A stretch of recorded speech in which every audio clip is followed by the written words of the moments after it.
Welcome to Felony Friday, a presentation of the Lions of Liberty podcast. Here is your host, John Odermatt. Felons, friends, and freedom lovers, welcome back to another episode of Felony Friday, a weekly show right here on the Lions of Liberty podcast. Of course, Felony Friday is one of three shows that we have here on Lions of Liberty. We kick off every single week on Monday with a show hosted by Mark Clare. It's our longest running program and our flagship program. On that show, Mark interviews leaders in the Liberty movement and he hosts roundtable discussions. Now, those roundtable discussions, which we call Libertarians in Living Rooms Drinking Liquor, previously they had been mostly limited to Mark's show. But with our new format starting in March, you're going to be able to hear that show, that format, that roundtable format on each of our shows. So you hear it on Mark's show. You'll hear it on our Wednesday show, Electric Liberty Land, hosted by Brian McWilliams, which is your weekly shot of culture, comedy, and liberty. And you'll hear it on this show, Felony Friday, probably in the format of an Is It a Crime roundtable. It could be fellow Lions of Liberty sitting around the table talking about the criminal justice system, enjoying a couple beverages.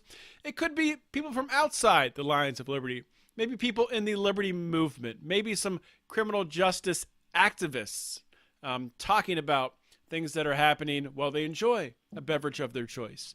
So look forward to that. That is going to start in March, so you will get 3 episodes every month in that roundtable Libertarians in Living Rooms Drinking Liquor format. I'm really looking forward to it. You guys are going to love it. Today's show, Felony Friday, I got a great guest for you.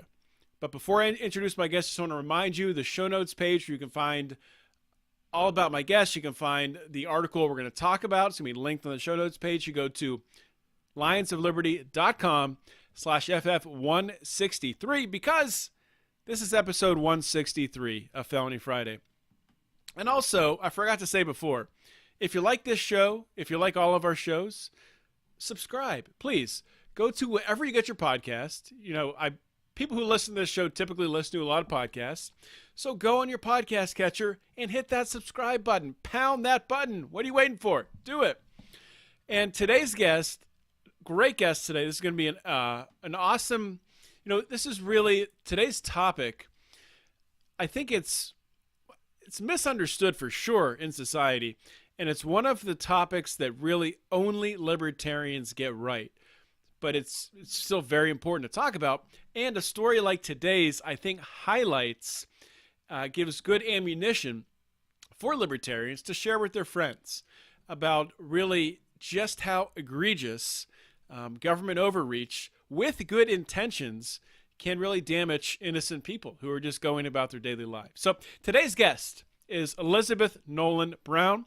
Elizabeth is the associate editor at Reason Magazine. She writes regularly on the intersections of sex, speech, tech, crime, politics, panic, and civil liberties. She's also the co-founder of the libertarian feminist group called Feminists for Liberty.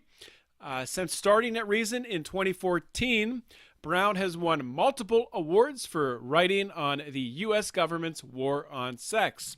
She's a graduate of American University, where she received her M.A. in Strategic Communications, and also of Ohio University, where she received a B.F.A. in Theater.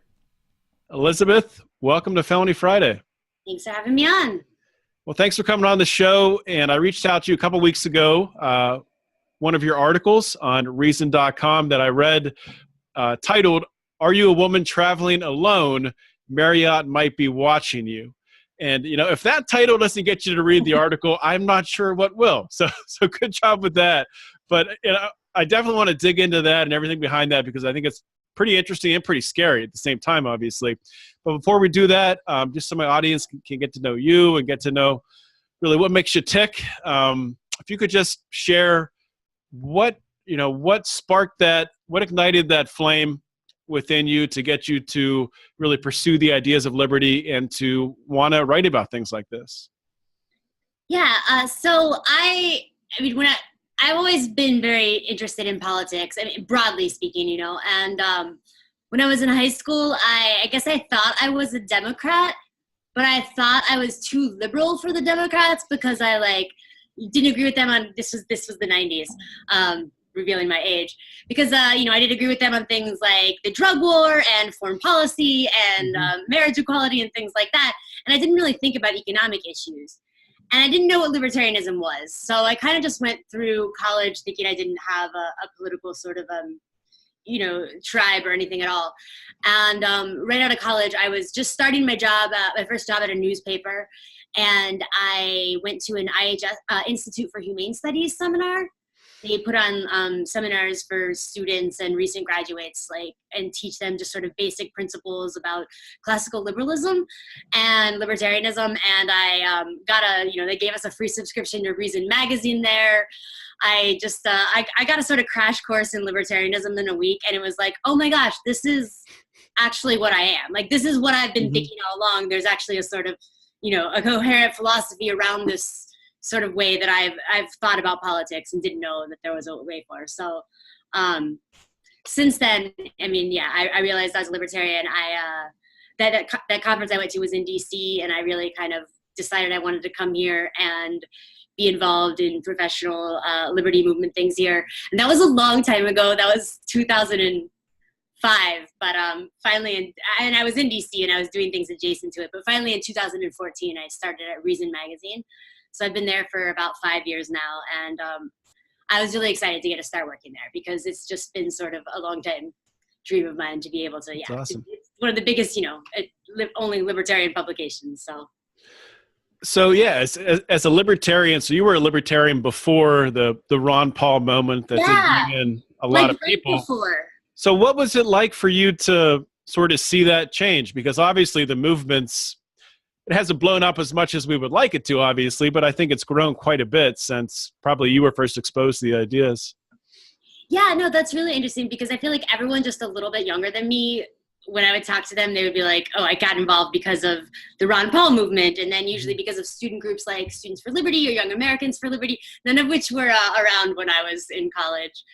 But I was here in DC and I knew a lot of people from Reason and Cato, and this is going to maybe make me sound like the kind of libertarian that some people outside of DC hate. But I think I was here until 2009, and I was really sort of not very much in touch with I knew about it, but I wasn't very much in touch with the Ron Paul sort of movement. But then when I came back here at Reason, and all of the people around me, like I said, who were just a little bit younger, they were all like, this is how I got involved in the movement. So it was really interesting to hear about their perspectives. Well, that's really cool. And then, so how did you get into writing? You said you started at Reason in 2015. Were you writing for other outlets prior to that? Yeah, 2014. So I started right out of college. I was at a newspaper, and actually, when I promise this will be quick, but after I went to the IHS seminar here, I actually thought I wanted to get out of journalism. I'd only been at a newspaper for a year, and I was like, I'm going to come here and I'm going to go to grad school and I'm going to then get into PR. And I came here for a year program, and I went to grad school, and I was like, this is terrible. I don't want to do that at all. So.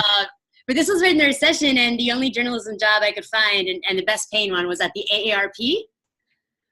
The old folks, retired folks, they would not appreciate me saying that, the Retired Folks Association. And so I ended up working there for 5 years. It was actually a very great place to work. I don't mean to disparage it, but it was just not really in line with my politics, so that was sort of interesting. And then I spent a few years doing sort of health and nutrition blogging.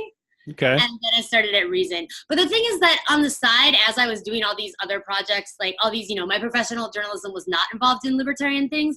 I also did a lot of freelancing and just blogging on my own and sort of keeping my foot in with the liberty sort of writing and stuff like that too. So that when I did apply for Reason, I actually had clips that were sort of relevant and stuff. I had been talking about this all along, just not exactly in the usual spaces where you would expect to find it. Right. Well, yeah, it's hard to find paying gigs to write about liberty, to podcast about liberty. But I've been podcasting for, about 2-3 years, and we have a Patreon group and we get money that way, but we haven't actually made any money per se. We pour everything back into the podcast. But so there's only a couple outlets, obviously with Reason being one of them, that actually, make money so you can actually pay some contributors and that type of stuff. So it's not easy. Yeah, it's actually gotten worse, I feel like. I mean, there were more, but 10 years ago, and it's obviously it's harder, I think, even for younger people today trying to break in. So. Absolutely. Yeah. So let's talk about this article a little bit. And I guess if you can start out just by sharing, where did the idea for this come from? I know it looks like it started out on Twitter, right? There was a conversation back and forth. So just take us through that story, how this article came to fruition. Yeah. So the most proximate cause is that, Marriott hotels, which has, hotels all around the world, they say they were putting a big, a press release out and everything saying, we're training all of our staff worldwide to spot the signs of human trafficking. And so they were getting a lot of good, just sort of glowing puff pieces about this. And then someone said, I know someone who went through this, and they're training people to track single women who are traveling alone, track women who are at bars, spot an escort. And the Marriott official Twitter account responded, "You are correct. We've all been trained to stop sex trafficking." So sort of, saying that staff have been trained to sort of view single women at bars or whatever in Marriott hotels as being either sex workers or sex trafficking victims. Now, Marriott later said, they deleted the tweet and said, no, we didn't mean that. But, I picked up on this because I've been sort of following the Blue campaign, which is a Homeland Security thing, and Marriott's efforts in this they're not the only hotel. It's a lot of hotels, and it's not just because they were like, we're going to do this out of the goodness of our hearts. It's because they've been facing a lot of pressure from Homeland Security to do this sort of thing. So what is, you mentioned the Blue campaign. Can you just expand on what that is? Yeah. So, let me back up one second and just say, obviously no one supports sex trafficking, and corporations, doing what they can to try and avoid it. That's great. But this is a really misguided attempt. Some of the things they sort of say in their training that they're looking for, aside from single women, is, they have, people who are fatigued, people who look sleep deprived, which is a lot of travelers, people who look like they're wearing not as nice clothes as they should be for the hotel, people who have too many condoms in their room. So it's just a lot of things that are just very... so they're actually looking through people's rooms. Yeah, they're giving this training to all of their staff. So it's like they give different training to different parts of the staff, but so the maid staff or the room staff get us training that says, look for too many condoms, look for too many devices, too many digital devices, which we've got so many people say, what if I'm a business traveler and I have my work and personal computer and two different stuff, Right. So it's just a lot of weird things, and not necessarily signs of trafficking at all, and really sort of based a lot of times on sort of stereotypical understandings of things. And so that's the Marriott training, but it's part of a wider thing called the Blue campaign, which is this Homeland Security thing that has been going on since 2010, but they've been ramping up efforts, and they are trying to train hospitality staff, so hotels and things like that, but also airline staff, airport staff, truckers, and all sorts of people about allegedly spotting the signs of sex trafficking. But it's based on sort of old war on terror tactics. DHS actually bought the slogan from New York City, their post 9/11 slogan, "If you see something, say something." They bought that slogan, and that's what they're sort of using in this campaign. And their thing, if they say, if you see something, they don't say report it to your local police or whatever. They say report it to this tip line that goes straight to ICE. So yeah, so it's that's also a little suspect. So the one thing that sticks out to me in all of this, there has been a very distinct and intentional shift from referring to prostitution, from changing that and lumping it in with sex trafficking. You almost never hear the words prostitution, the prostitution ring bust. Everything is now sex trafficking. So does the root of that come from this Blue campaign? Is that where it started, or? No, but you're right that is the case. The Blue campaign is really just an expression of that. This has been a thing that's sort of been building since the early 2000s, but sort of really, started around 2010, or maybe a few years before that really started taking off. And I just really think the past few years has just totally taken over. But it was definitely an intentional goal. There's like documents like showing this where sort of an unholy coalition of the Christian right and the sort of radical feminist left that are very the anti-sex work feminists, and they sort of combined just after they were done with the porn legislation that they've been working on to say, all right, our next big thing is we want to, eradicate prostitution, but people don't like that, so we're going to frame it as sex trafficking. And I think that was almost 20 years ago now, but it's taken that long, but it's almost completely taken over. Because like you said, you look at newspaper articles, you look at, government press releases, you look at pretty much anything, and they just use the terms interchangeably, which is just maddening. Yeah, I mean, it takes, when you think of sex trafficking, you think of someone who is doing it against their will. They're being forced into it. They're being coerced into it in some way. There's women out there who are doing it voluntarily. It's what they want to do. It's completely consensual on both ends. So it seems, I don't know, it seems to lump these women who are doing it in a consensual manner, without under threat of violence, in with I don't consider that to be an issue, to be a problem. I mean, that's what they want to do. And it lumps it in with a real problem. People who are being kidnapped and sex trafficked and just really awful, terrible stuff. Children are being, it's just across the board, horrible stuff. So it makes it hard to distinguish between the two. It makes it hard to really eradicate the really bad things that you want to end. Right. And I mean, so that's deliberate, right? I mean, that's because, like you said, like most people aren't against consensual adult prostitution. But in order to sort of, some groups are against it, so they wanted to conflate them. And I think a lot of government agencies have seen that it's very useful to latch onto that, and that they can pretty much get away with doing anything, just like they used to be able to do last decade with terrorism, or throughout the past few decades with war on drugs. They can kind of get away with any sort of civil liberties abuses, any bad policing, any of this crazy stuff, if they just sort of say, oh, we're doing it to fight sex trafficking. And like you said, it's both bad because obviously there are a lot of sex workers who are, adults doing this willingly, who are both stigmatized even more and, persecuted by the cops and things like that, and a lot of government agencies because of this conflation. And also it stops us from actually being able to focus on finding people who are actually being exploited and coerced and things like that. And because, we're devoting so much money, almost all of our money that is being spent from at all levels, from like charities and from government, on allegedly stopping sex trafficking, is actually just going to policing adult prostitution. Yeah, it's definitely not a good thing. And I'm curious, so who is paying these hotels to do this training? Because I know hotels obviously are not doing this out of the goodness of their heart. I would assume they're not, unless they're being forced to. Is DHS kicking in money for them to train their staff?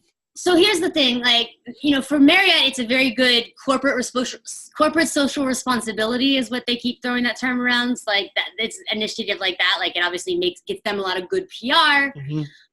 Also, hotels are facing increasing liability for any sort of prostitution taking place on their premises, both from governments and from lawsuits. There have been a few sort of starting to test out lawsuits where people can say, oh, well, like I was, this illegal activity happened on your premises, so then I'm going to sue for it. There's even been I was looking in hotel insurance risk management things, and they're starting to warn their clients about this because it's a new trend in sort of the ambulance chasing lawyers. So I think that. So who would be the suing party there? Who would be suing the hotel? The people who allege that they were sex trafficked at the hotel. Okay. By a lot of, which pretty much could just mean, under our current definitions, any sort of prostitution. And so you have them wanting to protect against that. So that, I think, also provides an incentive. Some states, like Connecticut, have actually mandated it. It's the law now that hotels have to do it. So I don't, too bad who pays for it, I guess. They have to because the government says so. And also, DHS kicks in a lot of funds to these nonprofits that sort of serve as intermediaries with some of the private companies. So DHS funds these big nonprofits with a ton of millions of dollars each year, and then they provide the training to the hotels. So what should the ordinary person do knowing this, that hotels are actively snooping on them, looking to find out if they are a sex worker or being sex trafficked? What can people do to avoid it? Do we have to do women have to put on some sort of front that they're do they have to have their guard up when they go to the hotel bar? They have to dress a certain way. So it's insanity. I mean, I think like everything else in this front, right? Like it's probably not going to affect most of us. For the vast majority of people, it's just going to be fine, either because most staff are going to not say anything, or because most, a lot of people are in categories that don't just get stereotyped as easily as sex workers or sex traffickers. But I think that you're obviously going to have some groups who are going to be falling prey harder, right? Like there's actually like a lot of explicitly anti stuff in these things saying like, look out for Asian women, more or less. So I think, you're going to have certain that, like Asian women, young Asian women who are traveling, especially with like white partners or something like that, are going to have trouble. Just, minorities in general, lower class people who are, not dressed as well, like they say, as they think people in general, trans people who are just gender non-conforming. I think anybody who's outside the norm, anybody who might generally face stereotyping of this sort is gonna be, more in danger. And also, like, so far we've seen last week, Sydney McCain reported someone on these premises that she thought was a trafficker because the mom was a different ethnicity than the child. That's literally what she said. She was like, well, they were a different ethnicity. I knew something was up. What? Yeah, it's crazy. And you've seen a couple of high profile cases, like I'll come back to the second one, but of that on airlines too, where it's always been an interracial couple or an interracial family.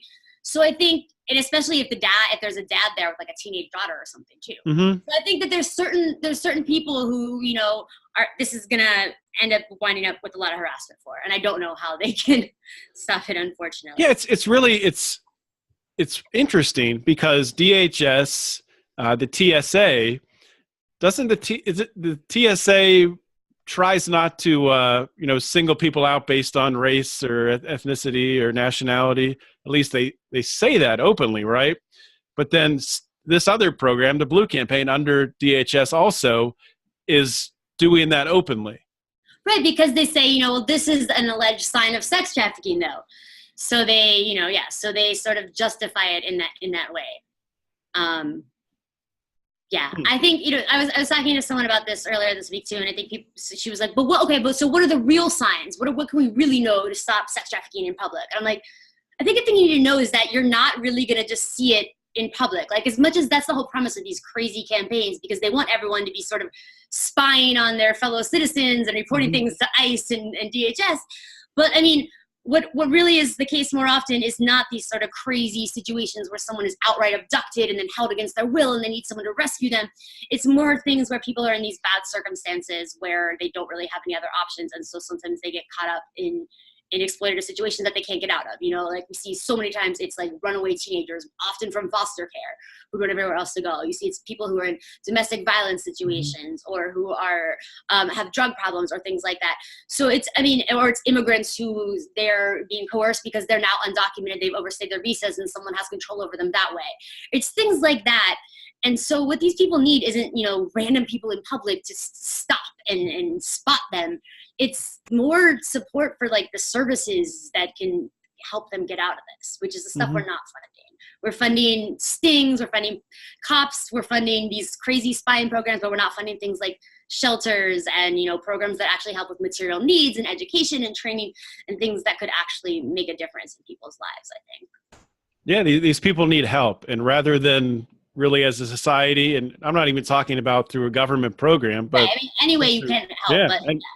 Through charity or churches or whatever to help the most vulnerable in society. But I'm kind of curious to get your opinion on just society in general right now, which you have people making these reports at hotels or in airports or whatever.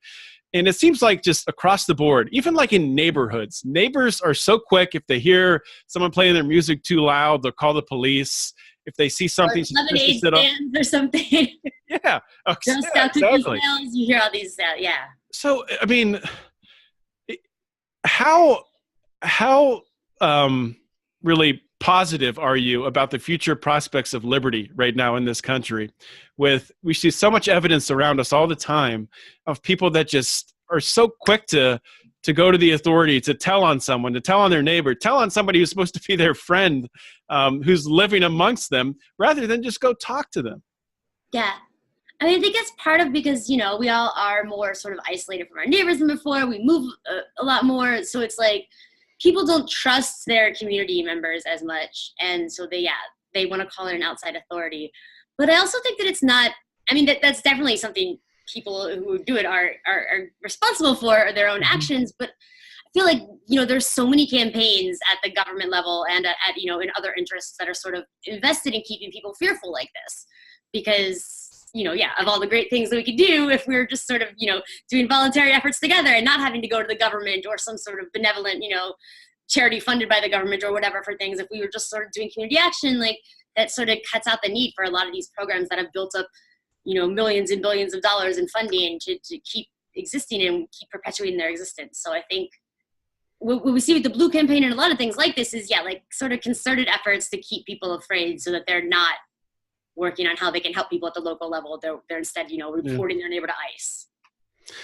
Yeah, well, that's how the government keeps their power and keeps everyone afraid and separated and arguing with each other, and the show goes on, I guess. But Elizabeth, I want to thank you so much for coming on the show. I want to give you an opportunity now to tell people where they can find your work, where they can learn more about you, and just plug anything that you're working on.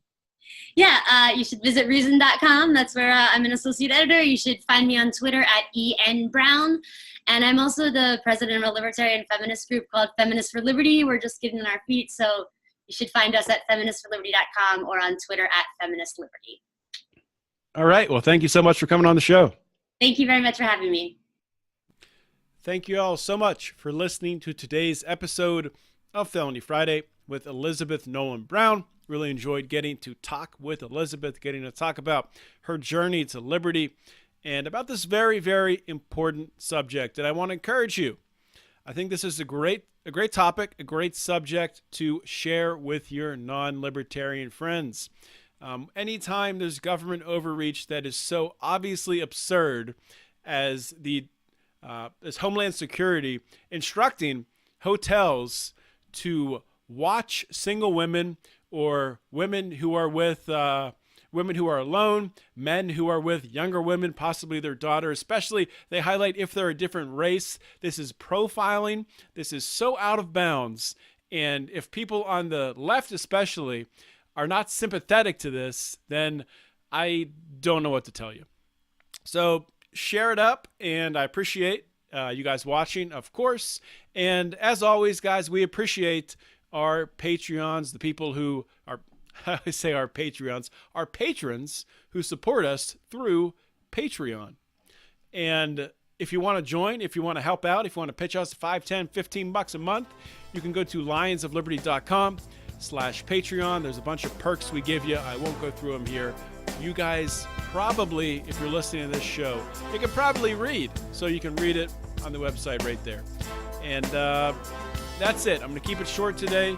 Appreciate y'all listening. This is John Odermatt signing off. Always remember to keep your head up and the fires of liberty burning.